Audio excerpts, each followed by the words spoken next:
So, hi guys, this is Quincy's Wedding. So, habang morning routine ako guys ng face lock ko, ayan, itapit natin yung nangyayari sa anak ko ngayon, which is yung umiiyak siya sa school.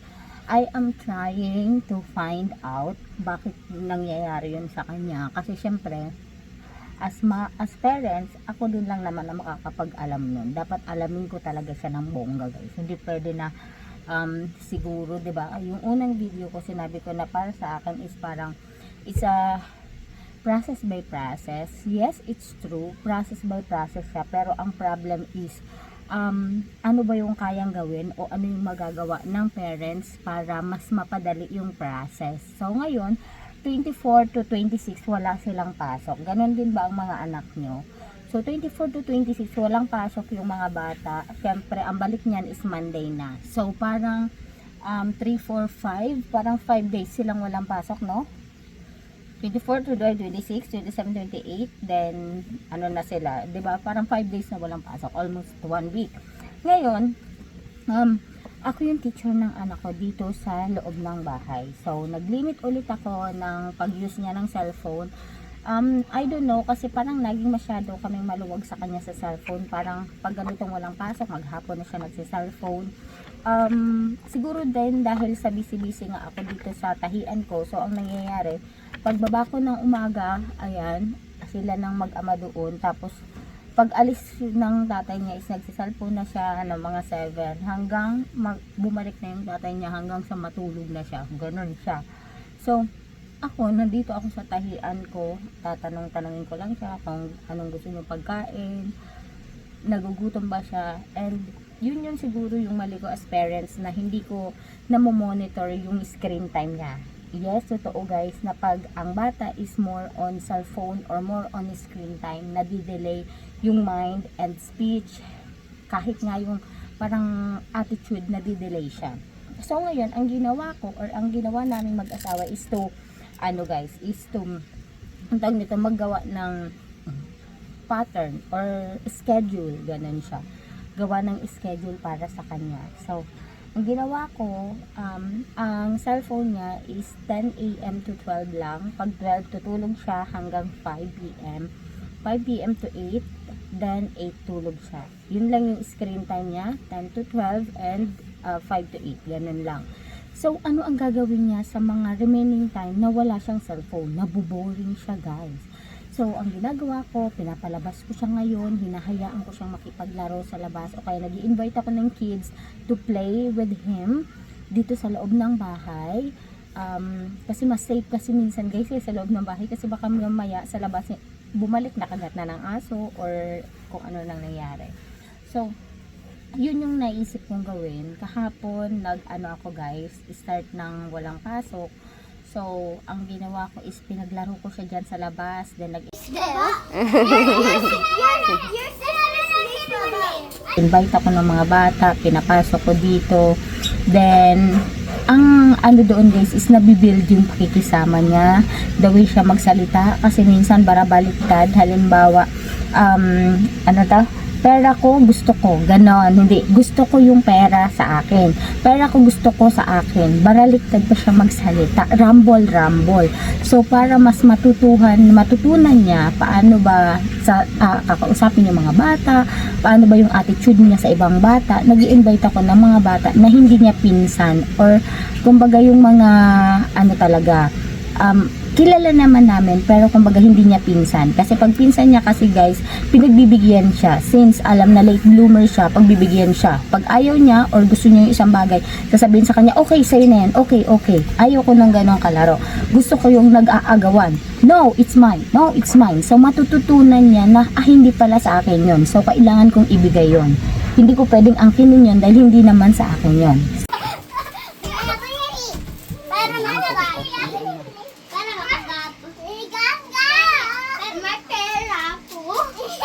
So, kaya yun yung first na ginawa ko. Next is, ngayon, second day, ang ginawa ko naman guys is, reading and writing. Nakita ko yung attitude niya na umiiyak. So, umiiyak pala siya dahil may mga bagay siya na ayaw niyang gawin na pinapagawa sa kanya.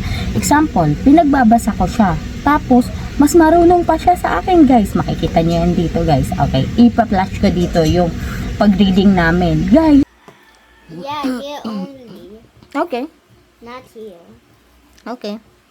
The earlier followers of Christ. Christ stayed and Siya yung gustong masunod, okay?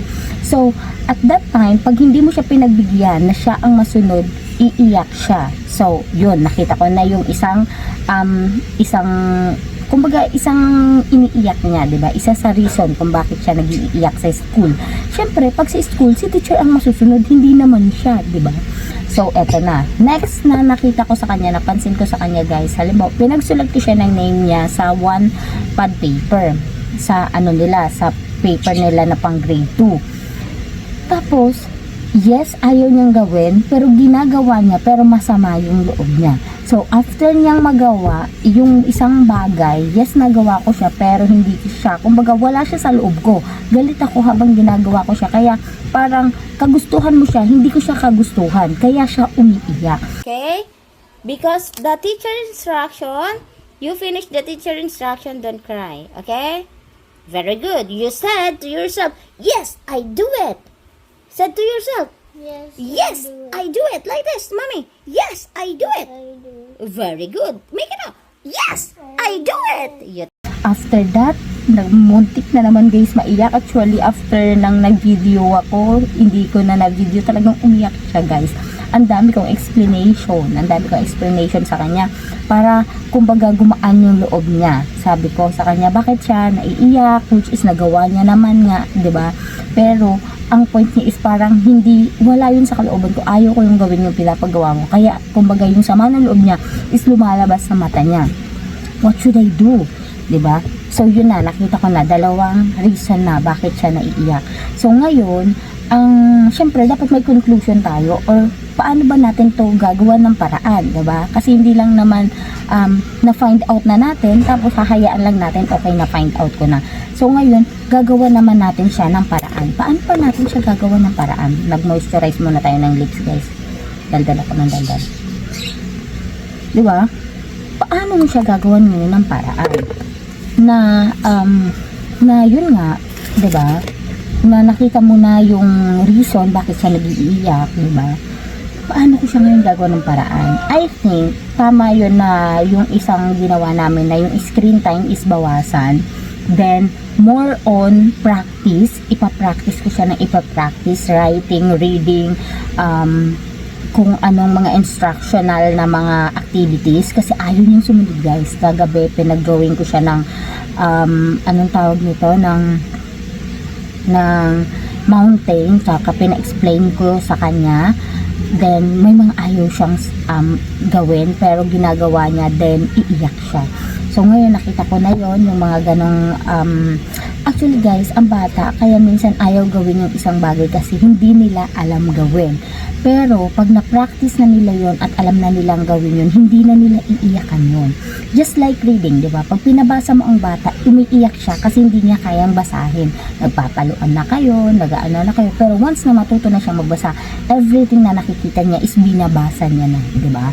So, ang ano dito, conclusion or ang kailangan dito, kailangan natin gawin dito para mas makup tong ganitong problem sa mga anak na nagka-cry-cry is to resolve this problem is practice, more practice, palaruin sa labas, ipasalamuha sa iba't ibang mga bata, and then dito dapat wala yung pagiging super strict or super mong parents sa anak mo, yung ayaw mong nasasaktan, ayaw mong nababalya. Hayaan nyo silang magbalyahan tulad nito. Papakita ko sa inyo dyan paano sila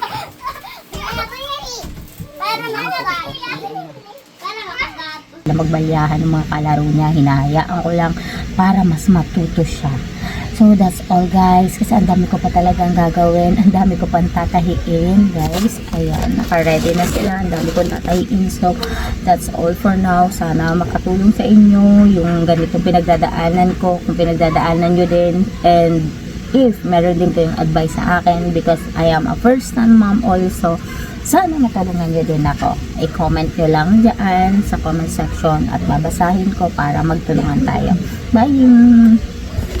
Let's inhale, exhale. Inhale. Exhale. Inhale. Exhale. My hubby is eating something. It's okay. Come here. Here. Init. Init. Huwag magpapaano sa akin. Inhale. Exhale. Inhale from the nose. Exhale to the mouth. Inhale. Exhale. Inhale. Exhale. Okay. This sun vitamins. The vitamins from the sun. It's a natural vitamins from the sun. It's healthy pa kasi 7 pa lang. It's so bright. Whoa, whoa, whoa, whoa. It's so bright. Ano? What happened? Why you check your skin? Because I checked the video what will happen my sun will stick to my No, skin. the sun. You never get dark. And what will happen the sun will change. When it's 9 na, it's not healthy na. Okay? It's not good na to the body. Ha? Sa baga, huwag ka sa akin mag-hide. Huwag mag-hide kay mami.